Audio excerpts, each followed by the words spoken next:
je dormais pas. Et là, j'ai vu une forme immense, immense, hein, blanche, avec au bout de ses doigts, comme des mains, mais c'est pas des mains, mais on aurait dit des mains, des grandes aiguilles couleur or. Et il me piquait sur tout le corps. J'ai eu peur. Non, mais j'ai vraiment eu peur, parce que Ah en plus, je ne oui? pouvais plus bouger. J'étais complètement. Vous savez, quand on vous fait une péridurale, par exemple, vous ne pouvez plus bouger les jambes. Eh bien, vous avez tout le corps comme ça. Et là, vous n'avez que le mental et les yeux qui observent, qui voient, mais vous êtes complètement figé. Incroyable. Donc, à la merci de cette blancheur qui prenait un espace, je ne sais pas comment, mais puissante, forme d'humaine, mais on ne voit pas de visage, on ne voit pas tout ça. Très épais. Au niveau de la densité, on sent une densité comme quelqu'un qui nous frôle, comme quelqu'un qui nous touche avec l'épaule.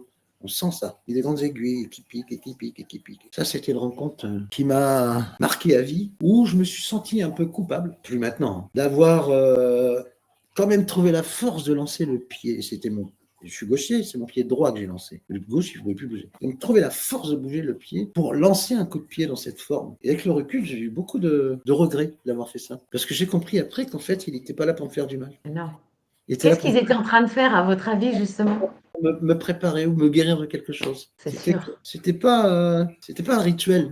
On aurait dit que c'était plutôt une guérison de l'âme, une guérison du corps, une guérison de quelque chose. C'est sûr. Voilà. Ouais, Et oui. ça, Ouais. alors, est-ce que c'est mon bonhomme de neige ou pas?